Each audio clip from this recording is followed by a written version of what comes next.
কল্পনা করুন, জাহান্নামীরা জাহান্নামের শাস্তি পেতে আছে, আর তারা চিৎকার করতেছে, বাঁচাও বাঁচাও বাঁচাও, কিন্তু কেউ শোনার নেই। হাজার হাজার বছর পেরিয়ে গেছে, জাহান্নামের উত্তাপে মানুষের শরীর এখন পোড়া কয়লার মতো হয়ে গেছে, কিন্তু সেই কয়লার স্তূপের নিচে এখনো একজন মানুষ বেঁচে আছে, যার বুকে ছিল সরিষার দানা পরিমাণ ঈমান। আল্লাহ তাকে উদ্ধার করবেন, কিন্তু এরপর যা ঘটবে তা মানুষের কল্পনারও বাইরে। কিভাবে সেই পোড়া কয়লা থেকে জ্যান্ত হয়ে সে 10টি পৃথিবীর সমান রাজত্বের মালিক হলো, আর কেনই বা আল্লাহ নিজে হেসে দিয়েছিলেন তার সাথে কথোপকথনের সময়? চলুন হাসরের মাঠের সবচেয়ে আশ্চর্যজনক সেই ঘটনাটি জানি। হাসরের মাঠের বিচার শেষ হবার বহু যুগ পরের কথা। জাহান্নামের আগুন তার কাজ করে যাচ্ছে, দাউ দাউ করে জ্বলছে সেই আগুন। সেই আগুনের গর্জনে কান পাতা দেয়। হাদিস শরীফে এসেছে, মহান আল্লাহ রব্বুল আলামিন একদিন জিব্রাইল আলাইহিস সালামকে ডাকবেন।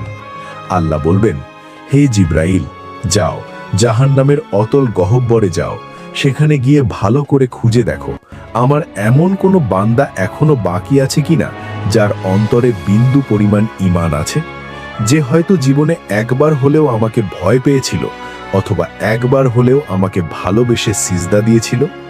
জিব্রাইল আলাইহিস সালাম আল্লাহর হুকুম পেয়ে জাহান্নামের দিকে রওনা হলেন, কিন্তু জাহান্নামের অবস্থা তখন ভয়াবহ। কোটি কোটি মানুষ সেখানে পুড়ে ছাই হয়ে আছে, চেনার কোনো উপায় নেই কে মানুষ আর কে পাথর। জিব্রাইল আলাইহিস সালাম তন্ন তন্ন করে খুঁজলেন, যেন বাতি জ্বালিয়ে খোঁজে দেখা হচ্ছে, কিন্তু তিনি কাউকে চিনতে পারলেন না। তিনি আল্লাহর কাছে ফিরে এসে বললেন, হে রব, আমি তো কাউকে পেলাম না, সবাই জ্বলে পুড়ে কয়লা হয়ে গেছে। আল্লাহ তখন বলবেন, আবার যাও, ভালো করে দেখো, আমার ইলমে আছে এখনো একজন বাকি আছে, তাকে খুঁজে বের করো। জিব্রাইল আলাইহিস সালাম আবার গেলেন। অনেক খোঁজাখুঁজির পর জাহান্নামের এক অন্ধকার কোণায় আগুনের স্তূপের নিচে তিনি একজনকে পেলেন। আগুনে পুড়তে পুড়তে সে এমন এক পিণ্ড বা কয়লায় পরিণত হয়েছে যে তাকে মানুষ বলে চেনার কোনো উপায় নেই। শুধু তার কপালে সিজদার চিহ্নটুকু হয়তো জ্বলজ্বল করছিল, অথবা তার অন্তরের সেই সামান্য ঈমানটুকু টিমটিম করছিল। জিব্রাইল আলাইহিস সালাম সেই পোড়া কয়লার মতো মানুষটিকে জাহান্নাম থেকে বের করে আনলেন। ভাবুন দৃশ্যটা, একজন মানুষ যে হাজার হাজার বছর আগুনে পুড়েছে, তাকে আজ মুক্ত করা হচ্ছে। আল্লাহর হুকুমে তাকে নিয়ে যাওয়া হলো জান্নাতের প্রবেশ পথের কাছে, যেখানে প্রবাহিত হচ্ছে নাহারুল আয়াত বা জীবন নদী। সেই নদীর পানি ছিল দুধের চেয়েও সাদা এবং মধুর চেয়েও মিষ্টি। জিব্রাইল আলাইহিস সালাম সেই পোড়া দেহটিকে ওই জীবন নদীর পানিতে চুবানেন।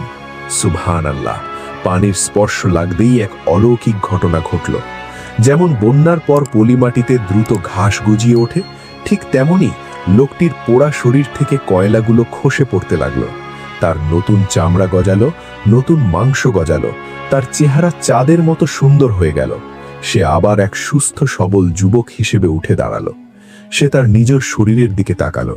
সে বিশ্বাস করতে পারছিল না যে সে আর জাহান্নামে নেই। সে জাহান্নামের দিকে চিৎকার করে বলল, আলহামদুলিল্লাহ, সমস্ত প্রশংসা সেই আল্লাহ যিনি আমাকে তোর কবল থেকে মুক্তি দিয়েছেন। আল্লাহ আমাকে এমন দয়া করেছেন যা তিনি আগে আর কাউকে করেননি। আল্লাহ তাকে জাহান্নাম থেকে বের করেছেন ঠিকই, কিন্তু জান্নাতে দেননি। তাকে রাখা হলো জান্নাত এবং জাহান্নামের মাঝখানের একটি জায়গায়। কিন্তু সমস্যা হলো, তার মুখটা তখনও জাহান্নামের দিকে ফেরানো ছিল। জাহান্নামের আগুনের লু হাওয়া বা গরম বাতাস তার গায়ের উপর এসে পড়ছিল। সেই বিষাক্ত গরম বাতাসে তার দম বন্ধ হয়ে আসছিল। সে আর সহ্য করতে পারল না। সে আল্লাহর দরবারে হাত তুলল। সে বলল, হে আমার রব। আল্লাহ বললেন, কি হলো তোর? তুই না ওয়াদা করেছিলি আর কিছু চাইবি না? লোকটি তখন বলল, হে আল্লাহ, আমি জান্নাত চাই না। আমি জানি আমি অনেক বড় পাপী, আমি জান্নাতের যোগ্য নই, কিন্তু দয়া করে আমার মুখটা জাহান্নামের দিক থেকে ঘুরিয়ে দাও। এই আগুনের গরম বাতাস আমাকে শেষ করে দিচ্ছে। আমাকে শুধু একটু নিরাপদ দূরত্বে রাখো। আল্লাহ রাব্বুল আলামিন তো সবই জানেন। তিনি বান্দার সাথে এক মধুর তর্কে লিপ্ত হলেন। আল্লাহ বললেন, হে আদম সন্তান, আমি যদি তোর এই দোয়া কবুল করি এবং তোকে জাহান্নামের গরম বাতাস থেকে বাঁচিয়ে দিই, তবে তুই কথা দিচ্ছিস যে তুই আমার কাছে আর কিছু চাইবি না? লোকটি তখন মহা খুশি। সে বলল, হে আল্লাহ, তোমার ইজ্জতের কসম, আমি কথা দিচ্ছি আমি আর কিচ্ছু চাইব না, শুধু এই আগুন থেকে আমাকে আড়াল করে দাও, এটাই আমার জন্য যথেষ্ট। আল্লাহ তার ওয়াদা নিলেন। লোকটির মুখ জাহান্নাম থেকে ঘুরিয়ে জান্নাতের দিকে করে দেওয়া হলো এবং তাকে জাহান্নাম থেকে নিরাপদ দূরত্বে সরিয়ে আনা হলো। আহ, কি শান্তি! গরম বাতাস আর নেই, শীতল বাতাস বইছে। লোকটি স্বস্তির নিঃশ্বাস ফেলল। সে ভাবল, আমি বেঁচে গেছি, আমার আর কিচ্ছু চাই না। সে সেখানে চুপচাপ বসে রইল। বেশ কিছু সময় পার হয়ে গেল, কিন্তু মানুষের নফস তো বড় লোভী, সে চুপ করে বসে থাকতে পারল না। সে আর চোখে সামনের দিকে তাকালো। দূরে, অনেক দূরে সে দেখতে পেল একটা বিশাল ছায়াদার গাছ। সেই গাছের নিচে টলটলে পানির ঝর্ণা, গাছের পাতাগুলো বাতাসে দুলছে। লোকটি এতক্ষণ গরমের মধ্যে ছিল, এখন সেই ছায়া দেখে তার জিভে পানি চলে এলো। সে মনে মনে ভাবল, আহা, যদি ওই গাছটার নিচে একটু বসতে পারতাম, একটু পানি খেতে পারতাম। কিন্তু সে তো আল্লাহর সাথে ওয়াদা করেছে, সে আর কিচ্ছু চাইবে না। সে চুপ করে থাকার চেষ্টা করল, কিন্তু পারল না। তার ধৈর্য ভেঙে গেল। সে ভয়ে ভয়ে আবার আল্লাহকে ডাকল, হে আমার রব। আল্লাহ বললেন, কি হলো তোর? তুই না ওয়াদা করেছিলি আর কিছু চাইবি না? লোকটি তখন বলল, আল্লাহ, আমি আর কিচ্ছু চাই না, শুধু ওই গাছটার নিচে আমাকে একটু নিয়ে যাও। আমি শুধু ওর ছায়ায় বসবো আর পানি খাবো। কসম করে বলছি, এরপর আর কিচ্ছু চাইব না। আল্লাহ বললেন, ওরে আদম সন্তান, তুই বড় ওয়াদা খেলাফকারী, তুই কি আবার নতুন করে চুক্তি করবি? সে বলল, হ্যাঁ আল্লাহ, এবার পাক্কা কথা দিচ্ছি, ওই গাছের নিচে নিলেই আমি খুশি।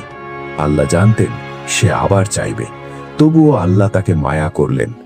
আল্লাহ তাকে সেই গাছের নিচে নিয়ে গেলেন। সে ছায়ায় বসলো, পানি খেলো।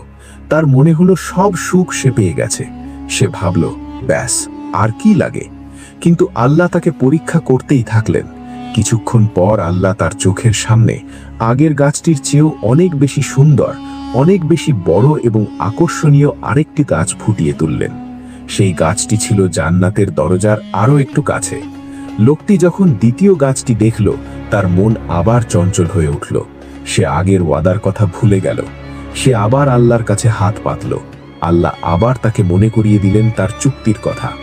আল্লাহ বললেন, তুই না বললি আর চাইবি না? লোকটি বলল, আল্লাহ, আমাকে লজ্জিত করো না, এটাই শেষ, আরেকবার সুযোগ দাও। আল্লাহ তাকে দ্বিতীয় গাছের নিচে নিয়ে গেলেন। সে সেখানে বসল, কিন্তু সেখান থেকে সে জান্নাতের সেই শীতল বাতাস আর জান্নাতি ফুলের ঘ্রাণ যখন লোকটির নাকে এসে লাগলো, তখন তার ধৈর্যের বাঁধ পুরোপুরি ভেঙে গেল। সে জান্নাতের ভেতর থেকে মানুষের আনন্দের আওয়াজ শুনতে পাচ্ছিল। সে বুঝতে পারছিল ওই দেওয়ালের ওপাশেই আছে অনন্ত সুখের জগৎ। সে কিছুক্ষণ চুপ করে থাকার চেষ্টা করল, কিন্তু বেশিক্ষণ পারল না। তার ভেতরটা ছটপট করে উঠল। সে আবার ভয়ে ভয়ে খুব সংকোচের সাথে আল্লাহর দিকে হাত তুলল। সে বলল, হে আমার রব, হে দয়ালু আল্লাহ। আল্লাহ রব্বুল আলামিন তো তার মনের অবস্থা জানতেন। তিনি বললেন, কি হইল তোর? তুই না একটু আগেই কসম করে বললি আর কিছু চাইবি না? তুই না আমার সাথে চুক্তি করলি? লোকটি তখন কান্নাকাটি শুরু করে দিল। সে বলল, হে আল্লাহ, তুমি আমাকে তিরস্কার করো না। আমি সহ্য করতে পারছি না, ওই জান্নাতের শান্তি আমাকে পাগল করে দিচ্ছে। তুমি আমাকে সৃষ্টি জগতের সবচেয়ে হতভাগা বানিও না। আমাকে শুধু ওই দরজার ভেতরে ঢোকার অনুমতি দাও। আমি আর কিছু চাইব না। এবার আমি পাক্কা ওয়াদা করছি। আল্লাহ রব্বুল আলামিন তার বান্দার এই আকুতি দেখে হেসে দিলেন। আল্লাহ তার উপর দয়া করলেন। তিনি বললেন, ঠিক আছে, আমি যদি তোকে জান্নাতে ঢুকিয়ে দিই, তুই আবার অন্য কিছু চাইবি তো? লোকটি বলল, না আল্লাহ, তোমার ইজ্জতের কসম, জান্নাতে ঢুকলে আর কি চাওয়ার থাকে? ওটাই তো সব। আল্লাহ তাকে অনুমতি দিলেন। বললেন, যা, আমার জান্নাতে প্রবেশ কর। লোকটি তখন আনন্দে আত্মহারা হয়ে গেল। সে এক দৌড়ে জান্নাতের গেট দিয়ে ভেতরে প্রবেশ করল। কিন্তু ভেতরে ঢুকেই সে থমকে দাঁড়ালো। সে দেখল জান্নাত কানায় কানায় পূর্ণ। প্রতিটি প্রাসাদে মানুষ বসবাস করছে, প্রতিটি বাগানে হুর ও গেলমানরা ঘোরাফেরা করছে।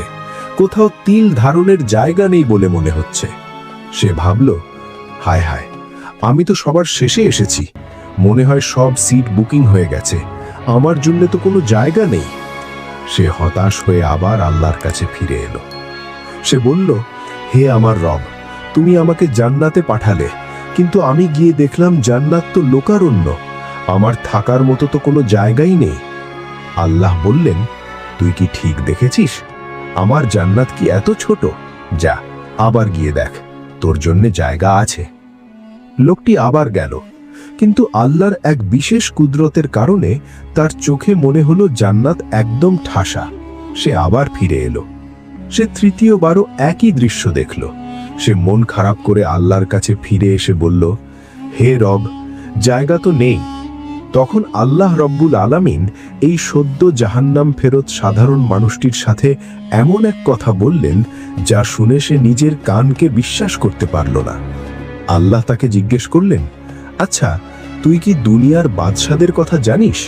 দুনিয়ার রাজত্ব কেমন হতো মনে আছে? লোকটি বলল, হ্যাঁ রব, মনে আছে। দুনিয়ার রাজাদের বিশাল বিশাল রাজ্য থাকত। আল্লাহ বললেন, আমি যদি তোকে দুনিয়ার একজন বাদশার সমান রাজত্ব দিই, তবে কি তুই খুশি হবি? লোকটি অবাক হয়ে গেল। সে তো থাকার জন্য সামান্য একটা কুঁড়ে ঘর খুঁজছিল, আর আল্লাহ তাকে বলছেন একজন রাজার সমান রাজত্ব দেবেন। সে বলল, হে আল্লাহ, তুমি কি আমার সাথে ঠাট্টা করছো? তুমি কি আমার সাথে মশকরা করছো? অথচ তুমি তো রাব্বুল আলামিন, তুমি তো মহান প্রভু। তোমার কি সাজে আমার মতো তুচ্ছ মানুষের সাথে ঠাট্টা করা? আল্লাহ রব্বুল আলামিন এই কথা শুনে হেসে ফেললেন। ভাবুন দৃশ্যটা, বান্দা আল্লাহকে বলছে, তুমি কি আমার সাথে মশকরা করছো? কারণ সে বিশ্বাসই করতে পারছে না যে তার মতো নগণ্য মানুষকে আল্লাহ আস্ত একটা রাজত্ব দিয়ে দেবেন। তখন আল্লাহ হাসি থামিয়ে গম্ভীর এবং দয়ালু কণ্ঠে বললেন, না রে বান্দা, আমি তোর সাথে ঠাট্টা করছি না। আমি যা চাই তা করার ক্ষমতা আমি রাখি। তুই একজন রাজার সমান চেয়েছিস, যা, আমি তোকে দুনিয়ার একজন রাজার সমপরিমাণ রাজত্ব দিলাম। লোকটি খুশিতে বলে উঠল, আমি সন্তুষ্ট হে রব, আমি সন্তুষ্ট। কিন্তু আল্লাহ বললেন, দাঁড়া দাঁড়া, এত সহজে না, খেলা তো এখনো শেষ হয়নি। আমি তোকে আরো দিলাম, আরো দিলাম, আরো দিলাম, আরো দিলাম। আল্লাহ এভাবে 5 বার বললেন। 5ম বারের সময় লোকটি চিৎকার করে বলল, যথেষ্ট হয়েছে হে প্রভু। তখন আল্লাহ বললেন, না, এতেই শেষ নয়, এই নে আরো 5 গুণ।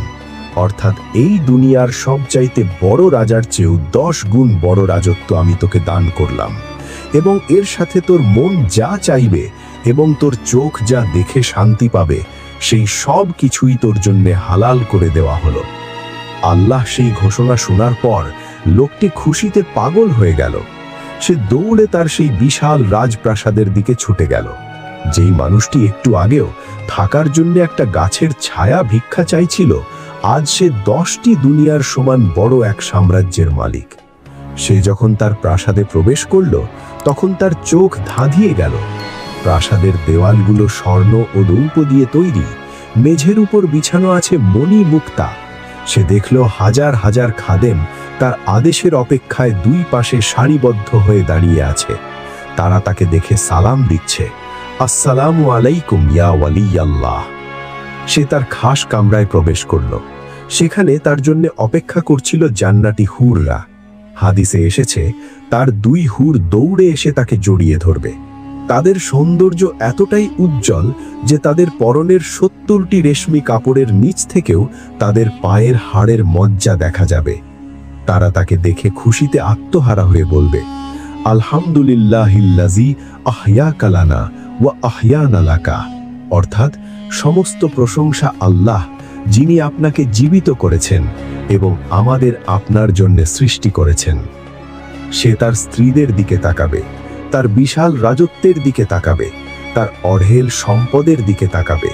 সে ভাববে, 1000 বছর ধরে আগুনে পোড়ার সেই কষ্ট আজ সার্থক হয়েছে।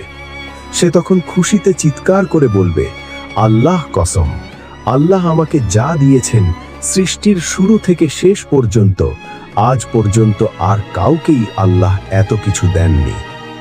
চিন্তা করুন, সে হলো জান্নাতের সবচেয়ে ছোট এবং শেষ ব্যক্তি, অথচ তার প্রাপ্তি এত বেশি যে সে মনে করছে সেই সবার চেয়ে সেরা। সে জানেও না যে তার চেয়ে উপরের স্তরের জান্নাতীদের নিয়ামত কত গুণ বেশি। আল্লাহ রব্বুল আলামিন পবিত্র কোরআনে বলেছেন, সেখানে তাদের জন্য রয়েছে এমন সব বস্তু যা তাদের মন চাইবে এবং চোখকে তৃপ্ত করবে, এবং সেখানে তারা চিরকাল থাকবে। আমরা কি সেই জান্নাতের আশা রাখি না? যে ব্যক্তিটি জাহান্নামে পুড়ে কয়লা হয়ে গিয়েছিল, যার কোনো আমল অবশিষ্ট ছিল না, শুধু বুকে সামান্য ঈমান ছিল, আল্লাহ তাকেও এত বিশাল রাজত্ব দিয়েছেন। আল্লাহ রহমত থেকে কখনো নিরাশ হবেন না। যত বড় পাপী হন না কেন, তওবা করে ফিরে আসুন। আল্লাহ ক্ষমা করতে ভালোবাসেন। ওই লোকটিকে বাঁচিয়েছিল তার ঈমান। নামাজ, রোজা, হজ সবকিছুর মূল হলো ঈমান। তাই শেষ নিঃশ্বাস পর্যন্ত ঈমানকে হেফাজত করতে হবে। আল্লাহ আমাদের সবাইকে সেই জান্নাতের অধিবাসী করুন। আমাদের গুনাহগুলো মাফ করে দিন এবং জাহান্নামের আগুন থেকে আমাদের শরীরকে হারাম করে দিন। আমরা যেন সেই দিন আল্লাহর সামনে লজ্জিত না হই। আমিন ইয়া রব্বুল আলামিন।